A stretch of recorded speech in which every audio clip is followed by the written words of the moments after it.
Am I the asshole for laughing at my sister-in-law, telling her I have zero desire to raise her child? Obviously, throw away. All names are changed. Fair. I, 44 female, married to my husband, Jimmy, 48 male, for over 2 decades. My parents died suddenly in a car accident 10 years ago. I'm so sorry. I have a younger sister, Abigail, 39 female with Down syndrome, and Jimmy and I are her guardians. Abigail is my sweet angel on earth. When my parents passed, I was a working mother of 3 young kids, helping to build our family business with my husband. Okay.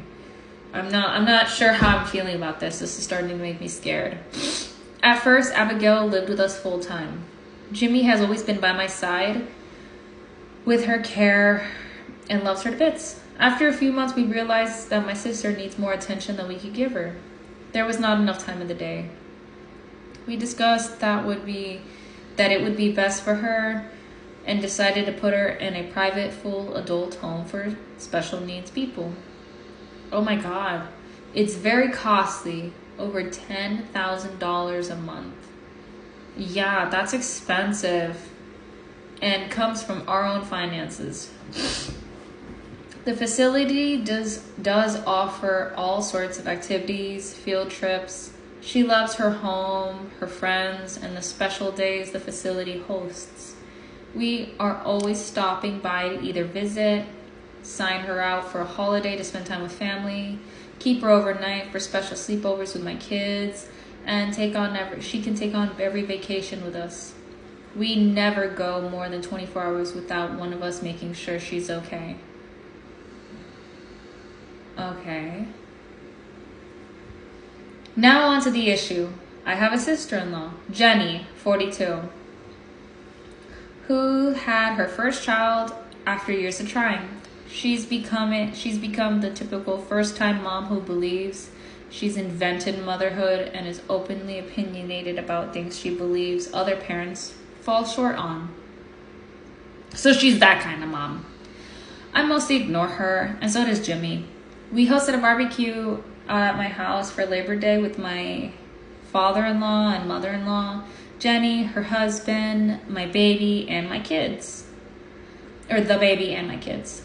Abigail had a planned trip to go to the zoo and asked if she could go. Of course we said okay. While we were eating, Jenny turned to me and asked me where Abigail was. Her tone was more concerned than questioning. I simply didn't want to get into it with Jenny, so I said Abigail wanted to stay at home. Jenny turned to her hubby and said, "Ooh, I'm starting to get mad, especially since you don't know." Okay, whatever. Jenny turned to her husband and said, "See, this is why it won't ever happen." My mother-in-law asked Jenny what she was talking about. Jenny, all snarky, said to the whole table, "We did our wills last week and knew that these 2 wouldn't be suitable as guardians for our baby. If something happened to us, they'd just toss her in a home and then be real. Then they'd just toss her in a home rather than being a real family to her. It won't happen to our child. I won't let that happen to our child." Ooh, oh Jenny. I didn't let it show, but I was extremely hurt she could say this. She does not know how hard it is to raise a special needs child, okay? Or special needs adult for that matter, because it is very time consuming. It is not an easy job. And the fact that she's here like, "I'm the best mom ever." Your child is obviously neurotypical, and you don't know what it's like to have a child without special needs or an adult child with special needs. I'm sorry, this just pisses me off. I can't stand people who act like they know it all. Oh, wait, hold on, she clapped back. I didn't let it show, but I was extremely hurt that she could say this. But instead of yelling, I laughed at her and said, "Well, that's great news since I don't have any desire to raise your kid." More was said, and that's the gist of that. Jenny left with her family calling me nasty swear words as she walked out. Okay, but we're not going to hold Jenny accountable for her actions. Okay, that's fair. I might have said a few words back myself, swear words back at her. It's been over a month and Jimmy is still getting nasty texts from Jenny demanding an apology. I will never understand entitled people. I really, really, really just don't understand it. My mother-in-law knows she overstepped with her comment, but it's asking me to be the bigger person and say sorry to keep the peace. I refuse. Am I the asshole? Hell fucking no, you're not the asshole. Are you kidding me? She basically dissed you and you were like, okay, fine.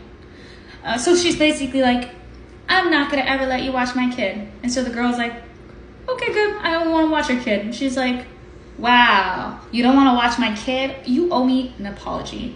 I can't stand entitled people. It grosses me out.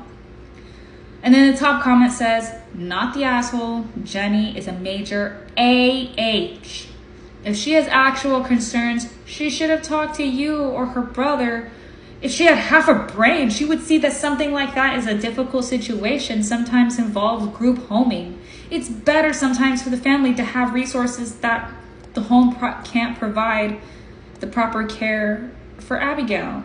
It sounds like you still involved Abigail in your guys' family and life, and she's happy, and that's important. That's all that matters. Also, if sister-in-law feels this way, she doesn't need to make it known and to do it in such a hurtful, insulting way. Obviously. But she did this on purpose because she's a know-it-all and she just wants to dog on everybody. No, you're not the asshole. Your sister-in-law needs to get checked.